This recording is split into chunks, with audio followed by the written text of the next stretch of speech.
Hey Uriel, came back with you. I'm with my little dogs. Jax is right here. He's kind of hiding behind me, and they're so calm right now.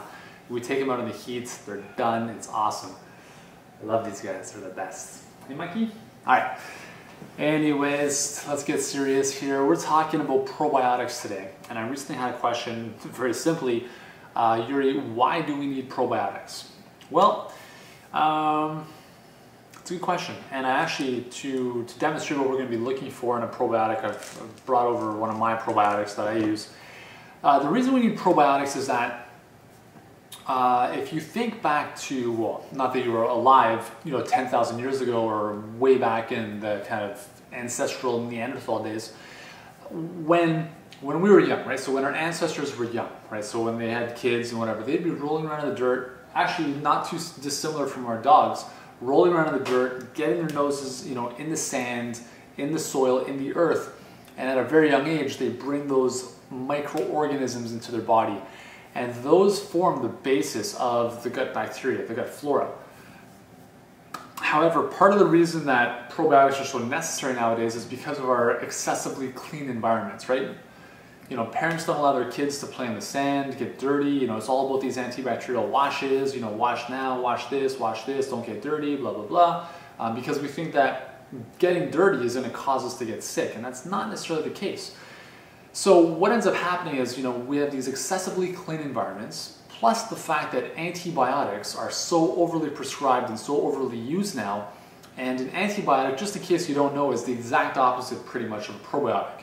An antibiotic means anti-life, right? So it's like an A bomb, an atomic bomb in your body. If you've ever taken antibiotics, you've probably gotten into this cycle where you get sick, you go to the doctor, they give you antibiotics. You get better, a couple weeks or a couple months later, you get sick again. You go back, get more antibiotics, and you go through that pattern over and over and over again. And the reason for that is because antibiotics are like an atomic bomb, and they kill out all of the bacteria within your body. So all of your gut flora, the good and the bad.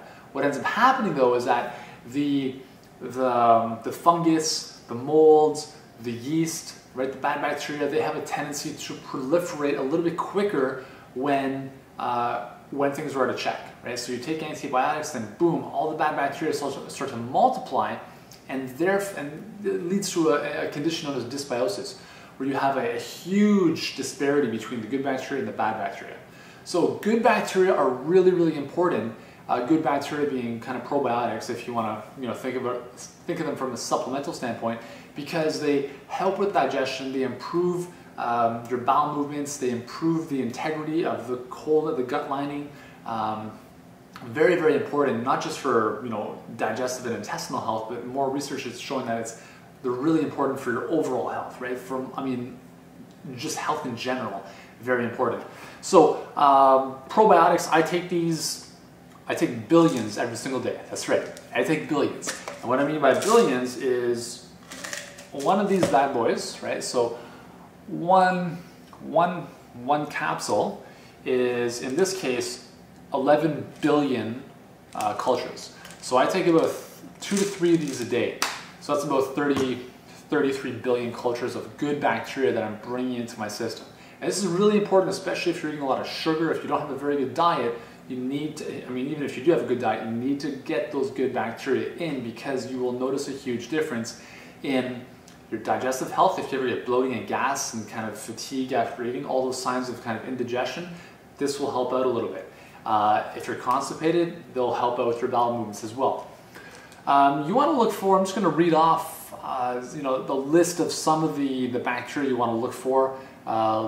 Obviously L. bifidus, Lactobacillus bifidus, Lactobacillus acidophilus. Those are really the two kind of big ones. Lactobacillus helveticus, plantarum, casei, and just all sorts of little, strains from there.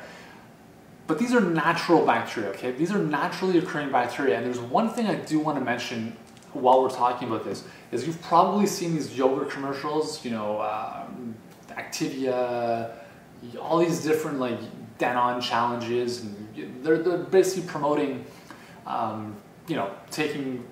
eating their yogurt as a form of getting probiotics into your body. Now, I would recommend, if you're gonna have yogurt, try to go organic and don't go with the big companies, because I'm gonna tell you what they're doing is they're fabricating strains of bacteria that don't exist in nature, and they're putting them in their yogurt because they've patented it, right? So nobody else can have, these strains of bacteria. Think about it. I can't remember which company is which, but basically there's two strains of bacteria that I've heard on the commercials. The first one is BL regularis. Does that not sound a little fishy? BL regularis, that's the name of a bacteria, regularis. It's going to help you get regular. Or KCI defensis.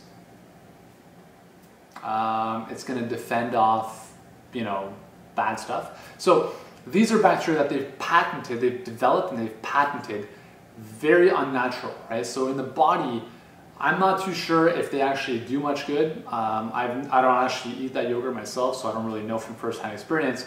But what I do know is that I would prefer to take in natural bacteria through, I don't eat yogurt, but if I did, it would be organic yogurt.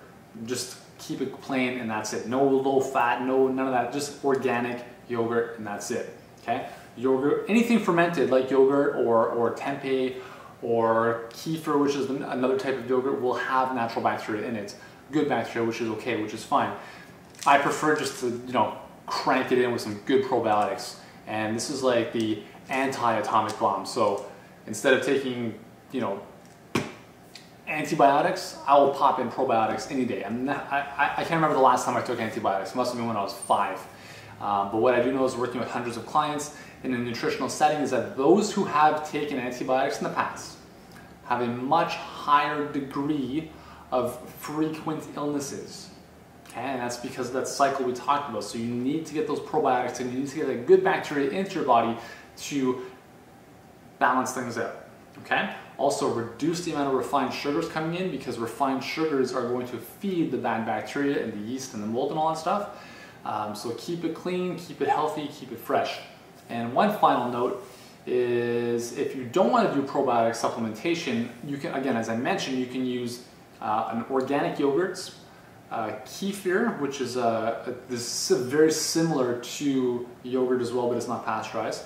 What else? Then you have fermented products like kombucha, tempeh. Miso is not bad, but there's some natural kind of forms of fermented foods that'll be a helpful source of probiotics too. So I know it's been a lengthy video. Thanks for sticking with me. If you need more help with this probiotic stuff, you need more help with the gut and the intestines and the digestive issues, I'd highly recommend using our Total Wellness Cleanse program. I can't even talk today. It's a 30-day total. It's a 30-day cleanse, all natural. We teach you how to eat. We teach you how to cleanse your body through foods and helpful things like probiotics. The website is totalwellnesscleanse.com. Check it out. I highly recommend it. It's awesome. And yeah, that's all for today. And thanks for the question once again. And I'll see you in the next episode.